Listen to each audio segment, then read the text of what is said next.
Okie dokie. I haven't been following the Marvel Cinematic Universe outside a movie here and there. To be perfectly honest, my entire knowledge of Endgame comes from memes and spoilers. I've kind of grown tired of the superhero genre. I'm more of a villain guy anyway, basic bitch, Joker fanboy. But it seems like Marvel is starting to sense this and they're trying something a little bit fresh with Shang-Chi. There is going to be spoilers for specifically the villain. I want to discuss some details about him. So, let's get into this. Our newest superhero since Captain Marvel, Shang-Chi is really just like the rest of us. A Gen Z aimlessly working a dead-end job, not sure what to do with his life and packing some amazing abs, just like the rest of us, right? Our paths do begin to deviate when Shang is attacked by a group of men sent by his father to bring their family back together.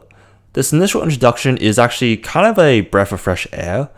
We already know he's special as they also introduced the fact that his father is an immortal conqueror, but he's still going through the same existential issues that we deal with. Now, being a superhero, we do have to ask, what is Shang's superpower? Well, it's being a black belt in kick-ass.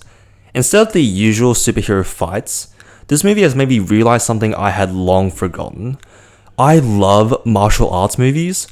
There's not much cooler than a single man mowing through a group of trained fighters with nothing but technique and skill.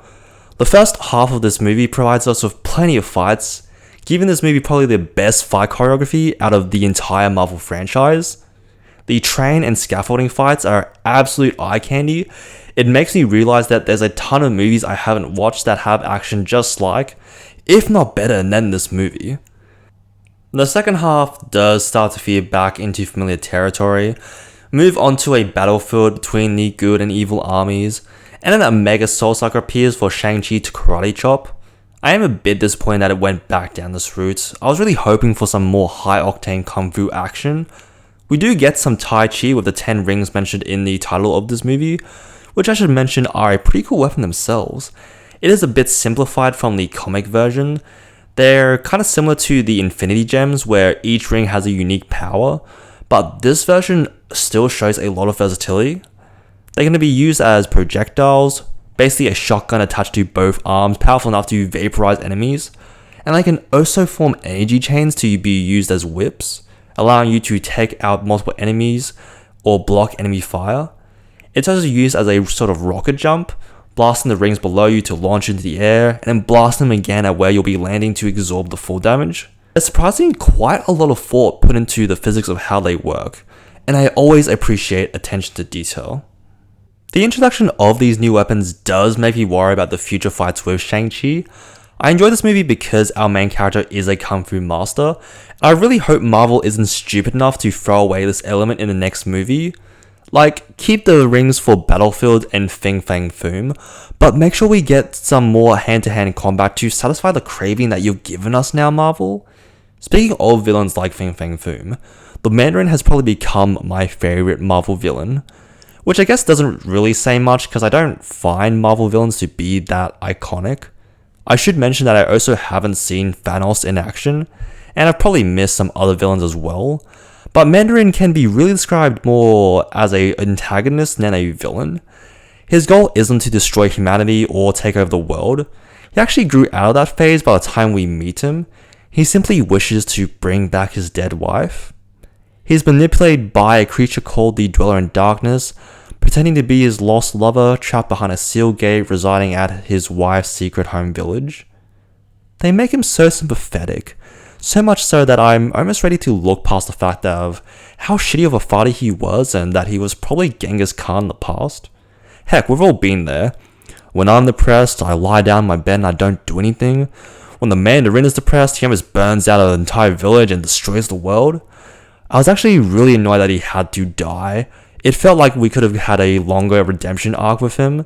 But sadly, movie supervillains are usually very one-off and rarely get another chance to shine as there's so many other villains waiting for their film debut.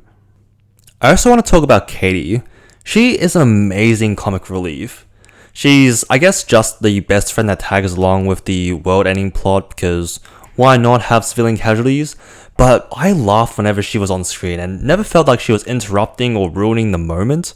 She also has a major moment in the battle that doesn't feel forced and serves as a great climax for her character arc. Trevor Slattery, the previous fake Mandarin in Iron Man 3, also provides some great laughs and probably provides some catharsis for all the people mad about the actor plot twist from his original movie. One thing I do want to mention, Morris, that creature that shows up to help our heroes navigate to the hidden village before their father can, does feel a bit like a MacGuffin. I don't mind too much, I just kind of enjoy nitpicking, so it really doesn't change my opinion on the movie. It's kind of cute as well, so I'll forgive him for being a cheap plot device. Am I going to come back to Marvel movies? Judging from the reviews of Black Widow, probably not. Am I going to watch the next Shang-Chi? Fuck yeah. Just don't forget the martial arts fights. The 10 rings are cool as well. I want to see both of them. Please, Marvel, give us a good balance and I will be a happy man. Thanks for watching till the end. If you enjoyed this video or want to see more from me, please leave me a comment below. Do all the normal YouTube stuff and I wish you a good rest of your day.